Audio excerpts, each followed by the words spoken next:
Holden has had to battle without a compelling mid-size SUV to rival the Mazda CX-5, Hyundai Tucson and Toyota RAV4 for far too long. But the Lion brand finally has something to throw into the fray, the Holden Equinox.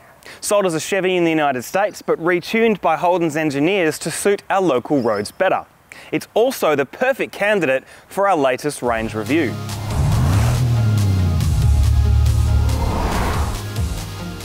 The base version is called the Equinox LS, priced at $27,990 plus on-road costs, or $29,990 with the automatic transmission standard on all other variants. You get a 5-star ANCAP crash rating, 6 airbags, ISOFIX child seat anchors, alloy wheels, reversing camera and sensors, cloth seats, and a 7-inch touchscreen with Apple CarPlay and Android Auto phone mirroring.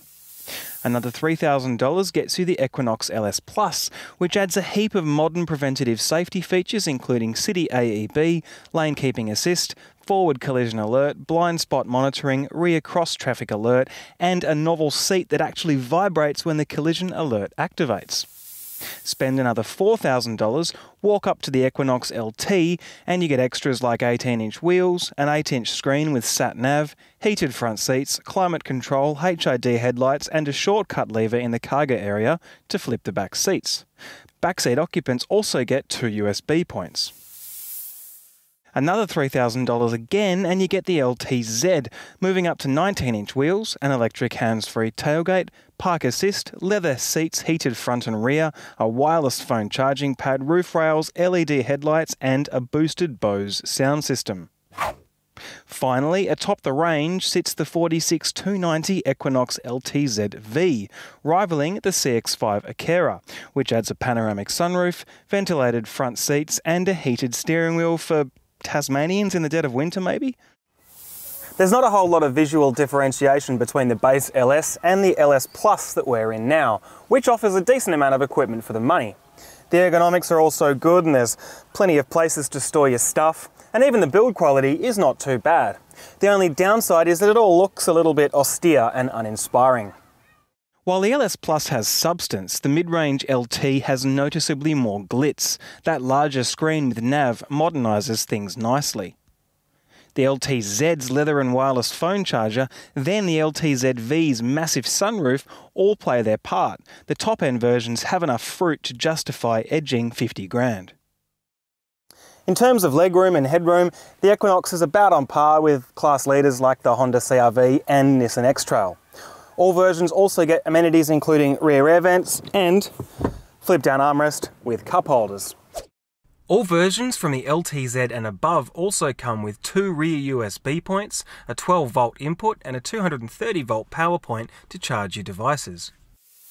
Cargo space is at the high end of the class and easily swallows a pram and some luggage, though we'd like Holden to offer these flipping levers on the base cars as well.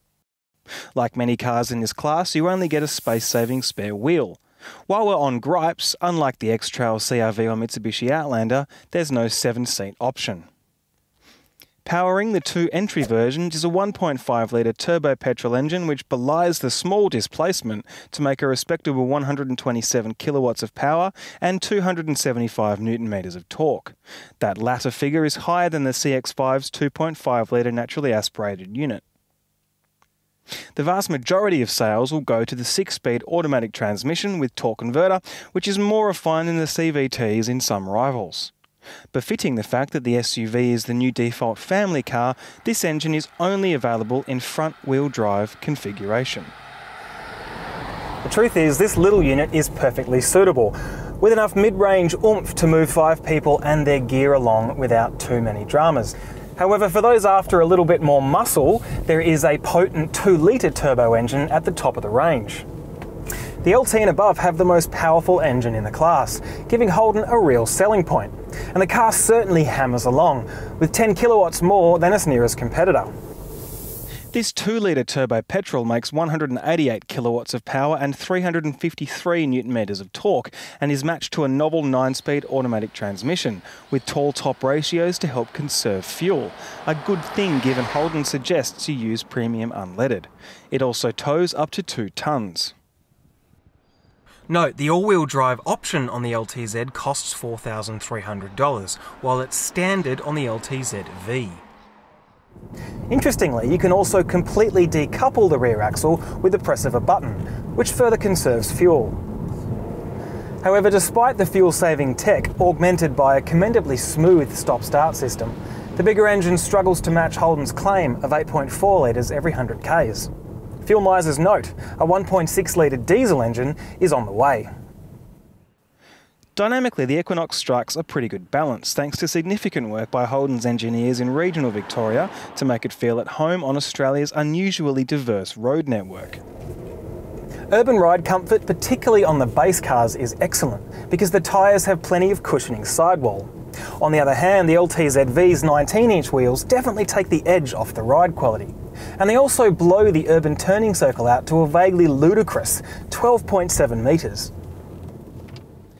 Despite the unsporty design, the Equinox is also quite agile through corners, helped by a well-weighted electric steering, torque vectoring by the brakes and sorted all-round independent suspension.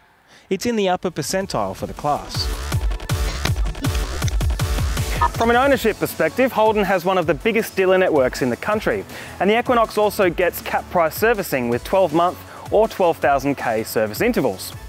Holden's standard warranty is 3 years or 100,000 kilometres, but at the time of filming, there's a promotional offering of 7 years warranty with 7 years roadside assistance. So that's a quick look at the 5-variant Equinox range.